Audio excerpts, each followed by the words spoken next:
In this first chapter of the podcast, we will talk a little about life before the virus and how it has changed. Observing the term in nature or the environment is interesting because it is one of the most surprising topics for the change to have occurred during this confinement. Because in 2019, an emblematic annual report by ONU Environment said that our health will be increasingly threatened if the world doesn't take urgent measures to stop and repair the serious damage caused to the environment. Since water, air, and chemical waste pollution threaten the integrity of human beings and even their ability to reproduce. This study, which we're talking about, ensures that the world has the science, technology, and finance necessary to move towards sustainable development, but there is still a greater effort from public, corporate, and political leaders who cling to obsolete models of production and development.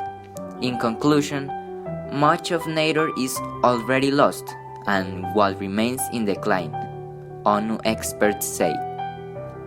And with all this we said about how nature really was before the quarantine, it is very sad to see the panorama because many animals are becoming extinct and together with them, many ecosystems are disappearing along with the life there. On the other hand, the increasing global warming is present and all this is due to human beings. It is for this reason that it is very encouraging to see that the pandemic has served as a respite from nature, as this is the greatest beneficiary of the cessation of man's hand in the destruction of the planet. On the other hand, another issue that we want to return to and remember as it was before is social life. We can clearly show that due to the virus, it is necessary to keep a social distance and that what we previously saw as a full shopping center on weekends or like Saturdays at night, the clubs are their peak, or the restaurants full on Sundays are now nothing more than memories of what once was our society.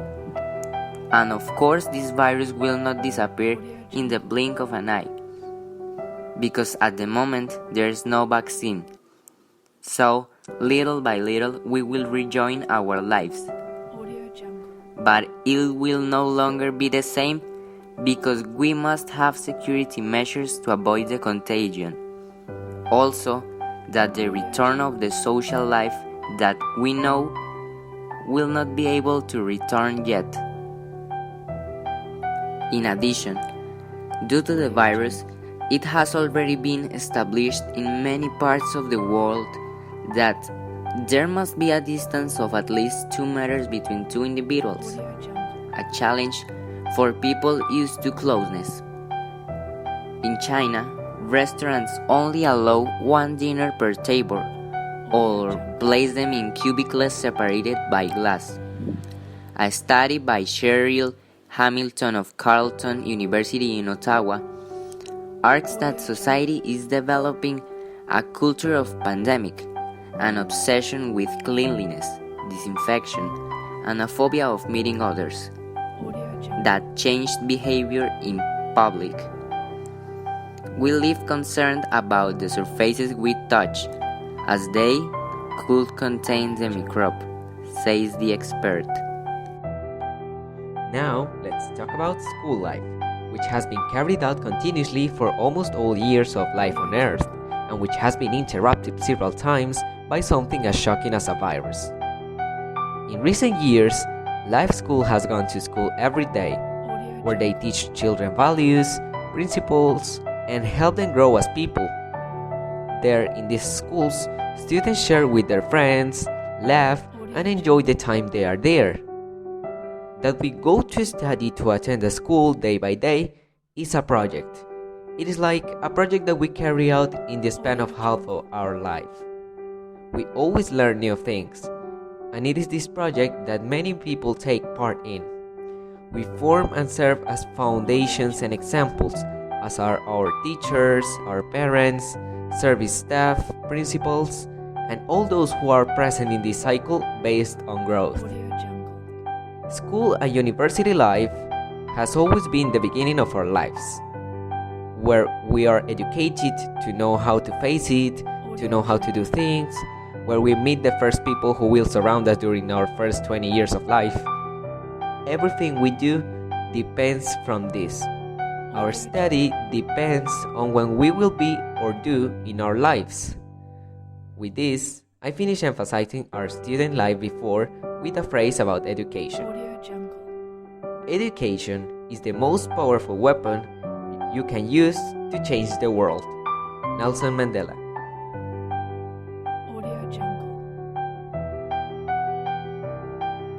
Another aspect is the country's economy, but not so much that of the country, if not that of the world. We know that always since our existence, it could be said that people have worked to support themselves and their families. That has always been the routine, the custom, before it was the man who only did it, because the woman took care of the house and the children. So the house was run by man. And then it was based on men. But now, I suggest working women since the 20th century, women have been enterprising and also in charge and with part of the economy of the home and the country. We know that this was based on all the people going out to work for a common good, be it in whatever it is. Any job is honest and it gives many fruits collaborating to the development of a country.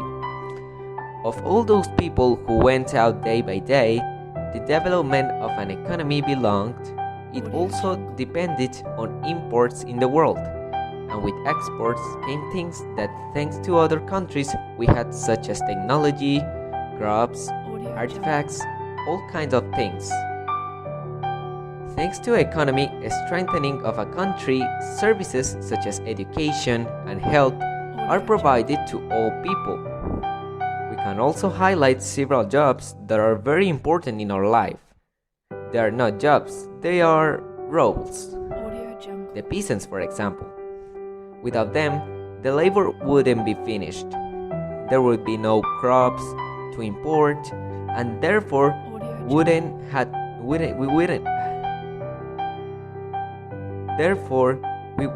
an economy and neither food.